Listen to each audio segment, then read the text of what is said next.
Hello everyone, कैसे हैं आप। आशा करती हूँ कि सभी स्वस्थ होंगे। आज हम राम वृक्ष बेनीपुरी के द्वारा रचित बाल गोविंद भगत पाठ को पढ़ेंगे। इसमें एक बार क्या होता है कि राम वृक्ष बेनीपुरी जी एक गांव में जाते, वहाँ उन्होंने एक वृद्ध व्यक्ति को देखा और उसको देख कर के वे उससे उसकी जीवन शैली, उसकी वेशभूषा, रहन सहन, उसके स्वभाव से इतना प्रभावित होते हैं। उन सभी बातों को यहाँ पर उन्होंने शब्दों में उकेरा है। अब पहले उनका जीवन परिचय देखते हैं, फिर पाठ की ओर चलेंगे। राम वृक्ष बेनीपुरी का जन्म कहाँ होता है? बिहार के मुजफ्फरपुर जिले में बेनीपुर गांव में सन 1899 हुआ। माता पिता का निधन बचपन में ही हो जाने के कारण जीवन के आरंभिक वर्ष अभाव, कठिनाई और संघर्ष में बीते। यानी इनके जो माता पिता थे वो बचपन में ही गुजर गए। 10वीं तक की शिक्षा प्राप्त करने के बाद वे सन 1920 में राष्ट्रीय स्वाधीनता आंदोलन में सक्रिय रूप से जुड़ गए। कई बार जेल भी गए। उनका देहावसान सन 1968 ईस्वी में हुआ। 15 वर्ष की अवस्था में बेनीपुरी जी की रचनाएं पत्र पत्रिकाओं में छपने लगी। यानी वे महज 15 वर्ष के ही थे कि उनकी जो रचनाएं वे पत्र पत्रिकाओं में प्रकाशित होने लगी। वे बेहद प्रतिभाशाली पत्रकार थे। उन्होंने अनेक दैनिक, साप्ताहिक, मासिक पत्र पत्रिकाओं का संपादन किया, जैसे जिनमें तरुण भारत, किसान मित्र, बालक, युवक, योगी, जनता, जनवाणी और नई धारा उल्लेखनीय। ये उनकी क्या है? पत्रिकाएं। गद्य की विविध विधाओं में भी उनका लेखन व्यापक प्रतिष्ठा मिली। उनका पूरा साहित्य बेनीपुरी रचनावली के 8 खंडों में प्रकाशित है। यानी जो जितनी भी उन्होंने रचनाएं रची वो कितने खंडों में? 8 खंडों में। उनकी रचना यात्रा के महत्वपूर्ण पड़ाव हैं। पतितों के देश में, ये उनका है उपन्यास, पतितों के देश में। इसके बाद है चिता के फूल, ये है उनका कहानी। अम्बपाली नाटक, माटी की मूर्तियां, रेखा चित्र, पैरों में पंख बांधकर, ये उनका यात्रा वृतांत। जंजीरें और दीवारें, ये उनके द्वारा रचित संस्मरण है। आदि उनकी रचनाओं में स्वाधीनता की चेतना, मनुष्यता की चिंता और इतिहास की युगानुरूप व्याख्या है। विशिष्ट शैलीकार होने के कारण उन्हें कलम का जादूगर कहा जाता है। बेहतरीन रचनाएं रचने के कारण इन्हें कलम का जादूगर भी कहते हैं। बाल गोविंद भगत, जैसा कि यहाँ पाठ दिया गया है, बाल गोविंद भगत रेखा चित्र के माध्यम से, ये क्या है? रेखा चित्र है, के माध्यम से लेखक ने एक ऐसे विलक्षण चरित्र का उद्घाटन किया है जो मनुष्यता, लोक संस्कृति और सामूहिक चेतना का प्रतीक है। वेशभूषा और बाह्य अनुष्ठानों से कोई सन्यासी नहीं होता। सन्यास का आधार जीवन के मानवीय सरोकार से होते हैं। बाल गोविंद भगत इसी आधार पर लेखक को सन्यासी लगते हैं। यह पाठ सामाजिक रूढ़ियों पर भी प्रहार करता है। इस रेखा चित्र की एक विशेषता यह है कि बाल गोविंद भगत के माध्यम से ग्रामीण जीवन की सजीव झांकी देखने को मिलती है। यानी बाल गोविंद भगत, यानी जो जैसा कि हमारा पाठ दिया गया है, इसमें क्या होता है कि पहले उनके वो कैसे थे वो सब बताया गया है कि वो न तो ज़्यादा लंबे थे न ज़्यादा छोटे थे, यानी बीच के जैसे थे, न ज़्यादा गोरे न सांवले। और वो कैसे थे? सन्यासी प्रवृत्ति के लोग थे और तन पे ज़्यादा न कपड़ा धारण करते थे और कबीर पंथ को मानने वाले थे। कबीर के दो, उनका जो संगीत था वो कैसा था? कबीरपंथी, कबीर के दोहों को वो गाते हैं। और उनका ये संगीत तब ज़्यादा उभर के आता है जब उनके बेटे की मृत्यु हो जाती है, लेकिन गोविंद भगत जी अपने तब भी संगीत में क्या रहते हैं? मगन रहते हैं। फिर क्या होता है उसके बाद, जब उनकी पतोहू विलाप कर रही होती है, रो रही होती है, तो उसको समझाते हैं कि ये रोने का समय नहीं है। अब ये तो आत्मा कभी मरती नहीं है, आत्मा का परमात्मा से मिलन है, इसलिए हमें दुख नहीं खुश होना चाहिए कि जो आत्मा है वो परमात्मा में मिल गई है। और इसी को यहाँ इस पाठ में विस्तार से समझाया गया है। बाल गोविंद भगत मझोले कद के गोरे चिट्ठे आदमी थे, यानी गोरे, मझोले कद यानी बीच का कद था उनका, 60 से ऊपर के ही होंगे, यानी उनकी लमसम आयु बताई गई है कितने थे, 60 से ऊपर यानी 60 से ज़्यादा। बाल पक गए थे, बाल पक गए का अर्थ है उनके बाल भूरे हो गए थे।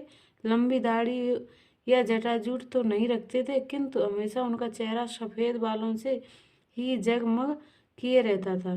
कपड़े बिल्कुल कम पहनते, यानी कि वो कपड़ा है जो बहुत ही कम पहनते। कमर में एक लंगोटी मात्र, सिर पर कबीरपंथियों की सी कनफटी टोपी।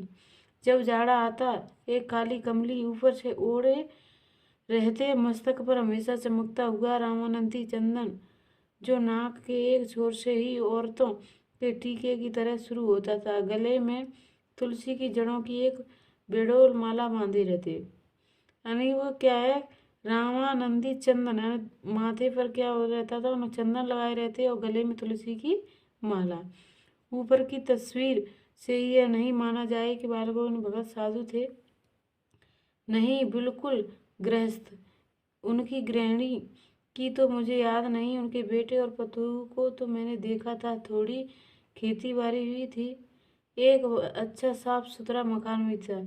यानी बाल गोविंद भगत हैं वो क्या थे, साधु प्रवृत्ति, यानी स्वभाव से वो साधु थे, लेकिन वैसे तो वो क्या थे, गृहस्थ, किंतु खेती बाड़ी करते, परिवार रखते भी बाल गोविंद भगत साधु थे। साधु की सब परिभाषाओं में खरे उतरने वाले कबीर को साहब मानते थे। कबीरदास जी को वो क्या मानते थे, अपना ईश्वर। उन्हीं के गीतों को गाते, उन्हीं के आदेशों पर चलते, कभी झूठ नहीं बोलते, खराब व्यवहार रखते थे, किसी से भी दो टूक बात करने में संकोच नहीं करते थे, यानी जो कुछ भी कहना है वो साफ साफ कहते थे। न किसी से खाम खा झगड़ा मोल लेते थे, किसी की चीज नहीं छूते, न बिना पूछे व्यवहार में लाते। इस नियम को कभी कभी इतनी बारीकी तक ले जाते कि लोगों को कुतूहल होता, कभी आश्चर्य होता, नहीं, इन सब बातों को, इन सब नियमों को इतना बारीकी से निभाते कि लोगों को क्या होता, आश्चर्य होता। कभी वह दूसरे के खेत में शौक के लिए भी नहीं बैठते। वह गृहस्थ थे, लेकिन उनकी सब चीज साहब की सी थी। जो कुछ खेत में पैदा होता, सिर पर लाद कर पहले उसे साहब के दरबार में ले जाते। साहब का मतलब है कबीरदास जी से, यानी वो कबीरदास जी को अपना ईश्वर मानते थे। तो साहब के दरबार में ले जाते, जो उनके घर में से 4 कोस दूर पर था। एक कबीरपंथी मठ से मतलब वह दरबार में भेंट रूप रख लिया जाकर प्रसाद रूप में जो उन्हें मिलता उसे घर लाते और उसी से गुजर चलाते।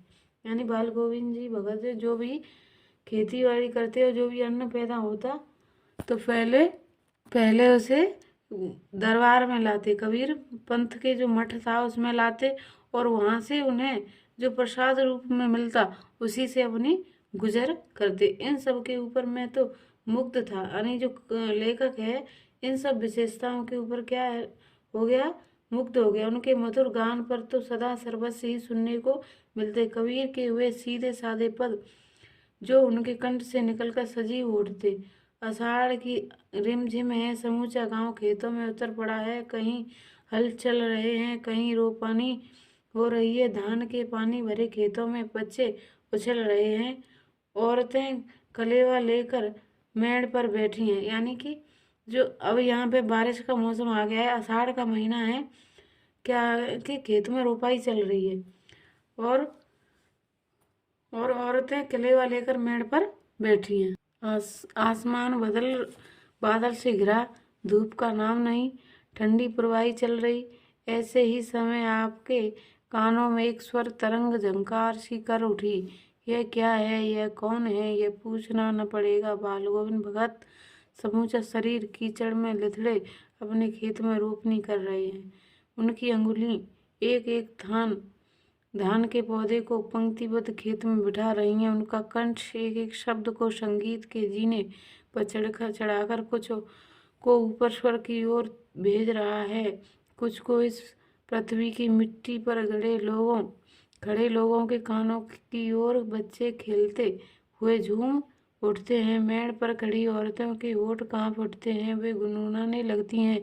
हलवाओं के पैर ताल में से उठते लगते हैं। रोपनी करने वालों की उंगलियां एक अजीब क्रम से चलने लगती हैं। बाल गोविंद भगत का यह संगीत है या जादू? यानी जब वो खेत में कार्य करते हैं तब भी उनका जो गाना है वो लगातार चलता है, और वो इतना मधुर और इतना अच्छा गाते हैं कि वहाँ जो कार्य करने वाले हैं वो भी उनके संगीत में मगन हो जाते हैं।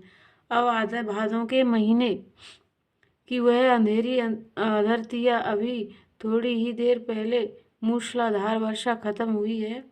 बादलों की गरज, बिजली की तड़प में आपने कुछ नहीं सुना हो, किंतु अब दिल्ली की झंकार या दादरों की टर्र बाल गोविंद भगत के संगीत को अपना कोलाहल में डुबो नहीं सकती। उनकी उखड़ी डिमक डिमक बज रही है और वे गा रहे हैं, गोदी में पियवा चमक उठे, सखिया चिऊक उठे ना।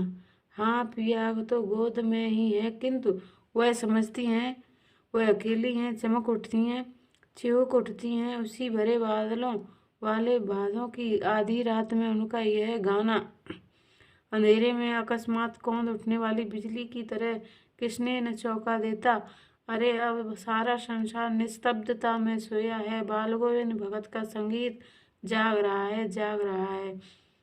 तेरी गठरी में लागा चोर मुसाफिर जाग रहा, जाग जरा। कार्तिक आया। अब सर्दियों का मौसम आता है और कार्तिक का महीना आया। कार्तिक आया नहीं कि बाल गोविंद भगत की प्रभातियाँ शुरू हुई, यानी कार्तिक आते ही वो उनकी जो फेरी है वो शुरू हो जाती है, जो फागुन तक चलती है। इन दिनों वह सवेरे ही उठते, न जाने किस वक्त जगकर वह नदी स्नान को जाते, गांव से 2 मील दूर।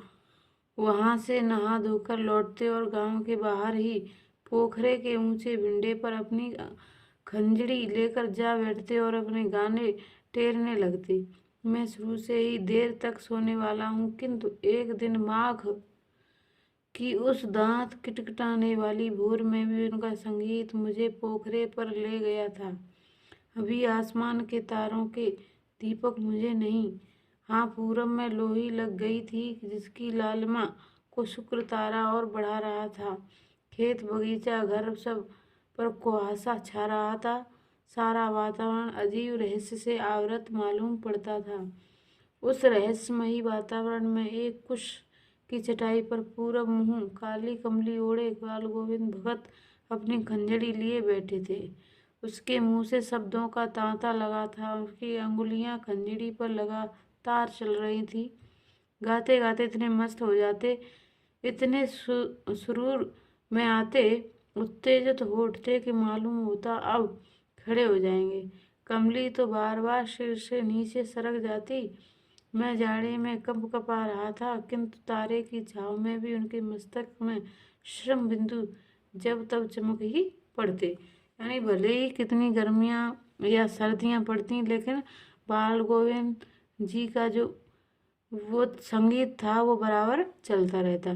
गर्मियों में उनकी संध्या कितनी उष्म भरी, शाम को न शीतल करती। अपने घर के आंगन में आसन जमा बैठते। गांव के उनके कुछ प्रेमी भी जुट जाते। खंजड़ियों और करतालों की भरमार हो जाती। एक पद बाल गोविंद भगत कह जाते। उनकी प्रेमी मंडली उसे दोहराती तिहराती। धीरे धीरे स्वर ऊंचा होने लगता। एक निश्चित ताल, एक निश्चित गति से उस ताल स्वर के चढ़ाव के साथ श्रोताओं के मन भी ऊपर उठने लगते। धीरे धीरे मन तन पर हावी हो जाता। होते होते एक क्षण ऐसा आता कि बीच में खंजरी लिए बाल गोविंद भगत नाच रहे हैं और उनके साथ ही सबके तन और मन नृत्यशील हो उठे हैं। सारा आंगन नृत्य और संगीत से उत्प्रोत है। बाल गोविंद भगत की संगीत साधना का चरम उत्कर्ष उस दिन देखा गया जिस दिन उनका बेटा मरा। इकलौता बेटा था। वह कुछ सुस्त और बोधा सा था, किंतु इसी कारण बाल गोविंद भगत उसे और भी मांझते। उनकी समझ में ऐसा आदमियों पर ही ज़्यादा नज़र रखनी चाहिए या प्यार करना चाहिए, क्योंकि ये निगरानी और मोहब्बत के ज़्यादा हकदार होते हैं। बड़ी साथ से उनकी शादी कराई थी। पतोहू मतलब बहू, बेटे की बहू बड़ी ही सुभग और सुशील मिली थी। घर की पूरी प्रबंधिका बनकर भगत को बहुत कुछ दुनियादारी से निवृत्त कर दिया। उसने उनका बेटा बीमार है इसकी खबर रखने की लोगों को कहाँ फुर्सत, किंतु मौत तो अपनी ओर सबका ध्यान खींचकर ही रहती है। हमने सुना बाल गोविंद भगत का बेटा मर गया है। कुतूहलवश उनके घर गया, देखकर दंग रह गया। बेटे को आंगन में एक चटाई पर लिटाकर एक सफेद कपड़े में ढांक रखा है। वह सब कुछ फूल तो हमेशा ही रोपते रहते, उन फूलों में कुछ तोड़कर उस पर बिखरा दिए फूल और तुलसी दल भी। सिरहाने एक चिराग जला रखा है और उसके सामने जमीन पर ही आसन जमाए गीत गाए चले जा रहे हैं। वही पुराना स्वर, वही पुरानी तल्लीनता। घर में पतहू रो रही है। देखिए यहाँ पर संगीत उनका किस तरह दिख रहा है। देखो, जब घर में किसी की मृत्यु हो जाती है तो इंसान का इतना बुरा हाल हो जाता है कि देखे नहीं बनता। और यहाँ पर जो बाल गोविंद भगत है वो अपने संगीत में मगन है। उनका जो नियम था वो उसी पर है, जैसे पहले गाते थे वैसा ही अब गा रहे हैं। वही पुरानी तल्लीनता। घर में पतहू रो रही है जिसे गांव की स्त्रियां चुप कराने की कोशिश कर रही हैं, किंतु बाल गोविंद भगत गाए जा रहे हैं। हाँ, गाते गाते कभी कभी पतोहू के नज़दीक भी जाते हैं और उसे रोने के बदले उत्सव मनाने को कहते हैं। आत्मा परमात्मा के पास चली गई है, ब्रह्मणी अपने प्रेमी से जा मिली। भला इससे बढ़कर आनंद की कौन बात। मैं कभी कभी सोचता यह पागल तो नहीं हो गए, किंतु नहीं, वह तो कुछ कह रहे थे, उसमें उनका विश्वास बोल रहा था। वह चरम विश्वास जो हमेशा ही मृत्यु पर विजयी होता है। बेटे के क्रियाकर्म में तूल नहीं किया, पतोहू से ही आग दिलाई उसकी, यानी जो अपने बेटे का क्रियाकर्म होगा वो अपनी बहू से करवाया। किंतु ज्यों ही श्राद्ध की अवधि पूरी हो गई, पतोहू के भाई को बुलाकर उसके साथ कर दिया, ये आदेश देते हुए कि इसकी दूसरी शादी कर देना। यानी श्राद्ध पथ खत्म होते ही बाल गोविंद भगत ने अपनी पतोहू के भाई को बुलाया और उसके साथ जाने का आदेश दिया और ये भी कहा कि इसकी शादी करा देना। इधर पतोहू रो रो कर कहती है, मैं चली जाऊंगी तो बुढ़ापे में कौन आपके लिए भोजन बनाएगा, बीमार पड़े तो कौन एक चुल्लू पानी भी देगा। मैं पैर पड़ती हूँ, मुझे अपने चरणों में से अलग न कीजिए। लेकिन भगत का निर्णय अटल था, तू जा, नहीं तो मैं ही इस घर को छोड़कर चल दूंगा। यह थी उनकी आखिरी दलील और इस दलील के आगे बेचारी को क्या चलती। बाल गोविंद भगत की मौत उन्हीं के अनुरूप हुई। वह हर वर्ष गंगा स्नान करने जाते, स्नान पर उसकी आस्था नहीं रखते जितना संत समागम और लोक दर्शन पर। पैदल ही जाते, करीब 30 कोस पर गंगा थी। साधु को संबल लेने का क्या हक, और गृहस्थ किसी से भिक्षा क्यों मांगे। अतः घर से खाकर चलते तो फिर घर पर ही लौटकर खाते। यानी उनके घर से गंगा जी की दूरी थी 30 कोस, तो उस 30 कोस की दूरी को वो पैदल चल करके पूरी करते और जैसे वो घर के खाना खा करके जाते तो जब दोबारा उन्हें खाना खाना होता तो घर आप पहुँच कर ही खाना खाते, बीच में वो कहीं कुछ नहीं खाते थे। रास्ता भर खंजड़ी बजाते गाते, जहाँ प्यास लगती पानी पी लेते। 4-5 दिन आने जाने में लगते, किंतु इस लंबे उपवास में भी वही मस्ती। अब बुढ़ापा आ गया है, किंतु टेक वही जवानी वाली।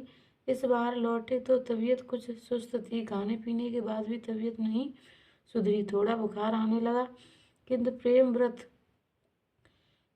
नेम व्रत तो छोड़ने वाले नहीं थे। वही दोनों जून, गीत, संध्या, ध्यान, खेतीबाड़ी देखना दिन दिन छींचने लगे। लोगों ने नहाने धोने से मना किया, आराम करने को कहा, किंतु हंसकर टालते रहे।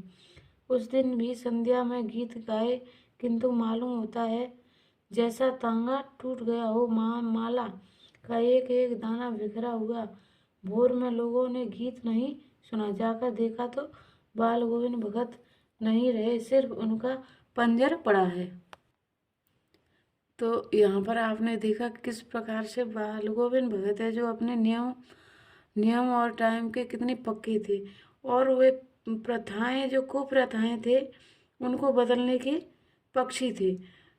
जब उस समय क्या है कि विधवा पुनर्विवाह को अच्छा नहीं माना जाता, उस समय उन्होंने अपनी बहू का पुनर्विवाह करने का आदेश दिया था। इस पाठ से हमको यही सीख मिलती है कि हमें क्या है जो कुप्रथाएं हैं और जो नियम हैं और जो अच्छी प्रथाएं उनको तो बनाए रखना चाहिए, और जो बेकार या कुप्रथाएं कहें उन्हें हमको उनको समाज से बाहर निकालना चाहिए। इसके लिए पहले खुद को तैयार होना पड़ेगा, तभी हम दूसरों को सिखा पाएंगे।